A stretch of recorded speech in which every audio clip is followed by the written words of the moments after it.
Welcome back to Ask Allison. Here's today's question. I've done all the free DIY and cheap bootstrappy ways of marketing for several years and have built a good but not full practice. Don't have as much time to market anymore. Website is my main referral source. Where to start investing into advertising? Google Ads, Facebook or Instagram ads, SEO consulting, something else entirely? So first, I want to thank Therapy Notes for sponsoring Ask Allison. They are the #1 rated electronic health record system available today. They have live telephone support 7 days a week. They are rated 4.9 stars out of 5 on Trustpilot, and they have a 5-star rating on Google. They make billing, scheduling, note-taking, and telehealth incredibly easy.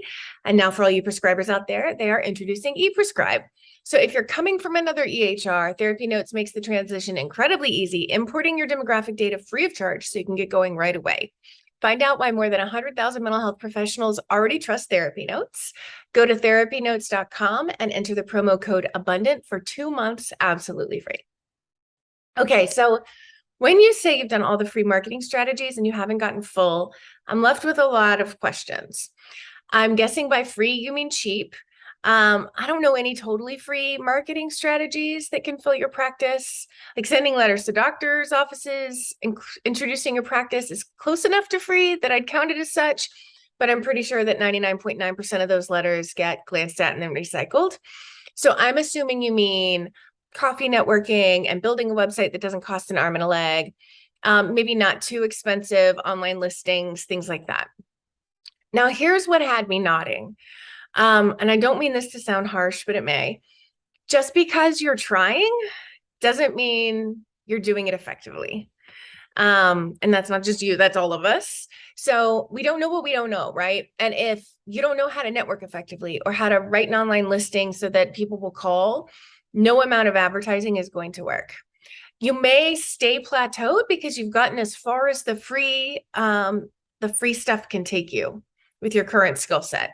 And that is nothing wrong or different about you. That's how it works for all of us. If you haven't been taught how to market effectively, please don't expect yourself to be a master at it. Just like that first day of grad school, if you expected to really knock an advanced therapy role play out of the park, you'd be expecting too much of yourself, right? So if you or anyone watching wants to learn the necessary marketing lessons that we have, plus have some individual consultation and drop in office hours with Party Plus, that opens and closes its doors next week. There's only a week of signing up, and we are not going to open the doors up again until the spring. And I will link to that so that you are alerted when those doors open. I appreciate that you're considering investing in your practice with some more potentially expensive strategies like ads.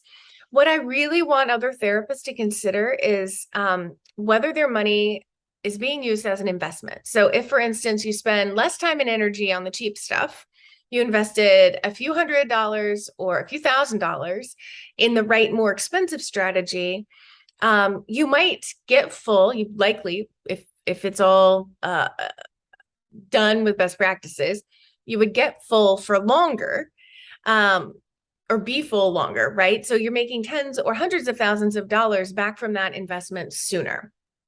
So I'm going to answer your question about paid advertising and SEO. I'm going to share my personal experience with Google Ads.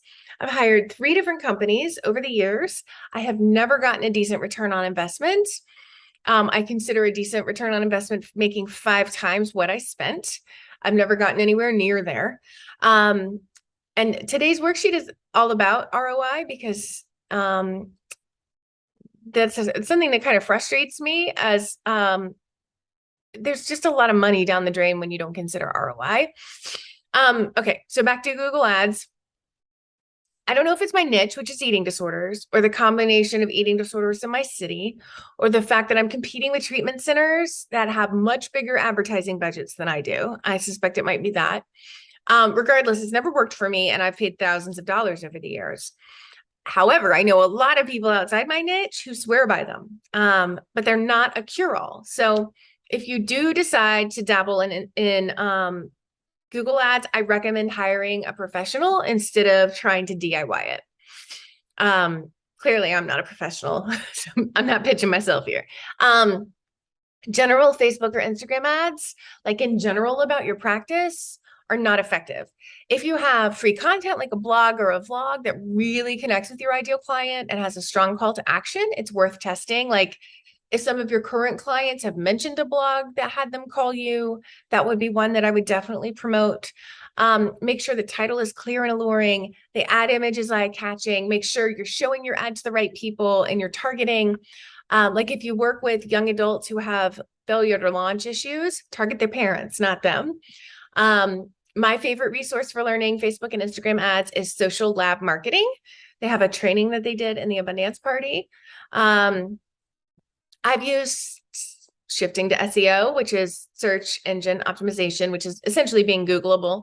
I've used simplified SEO consulting for my private practice SEO. I had an associate in my group practice who's went on maternity leave, and we needed to fill her practice back up when she got back, just because I didn't have the time and energy to market. I'm not going to ask her to market, and that's not her job. Anyway, their SEO worked really well. As an addition to the groundwork we'd already laid in the community. She didn't need many clients because she came back from maternity leave and most returned. But, she wanted to be full. I wanted her to be full. So if I had to choose between SEO, Google Ads, and social ads, I would choose SEO personally. But only if I knew my website converted well among the people who found it. So it sounds like most of your people are coming from your website, so something is clearly working there. I definitely wouldn't want to spend so much money to get people to my site. For those of you who are unsure if your website's converting, don't spend a bunch of money on SEO if you're not sure, because then you're literally just spending money for them to go to your website and click away, right? That's no good. So if you need some help getting your website to the place that you feel like, oh yeah, it's definitely converting, I'm getting clear messaging that it's converting from my clients, then if you need help getting there, come join us in Party Plus next week. It's a 6-month program, and thus we won't open it again for 6 months. And that's going to get your practice full faster and more efficiently. Yeah, that's what I've got for you today. If you have questions for Ask Allison, please DM me over on Instagram from abundance_practice_building. And I hope you have a really great day.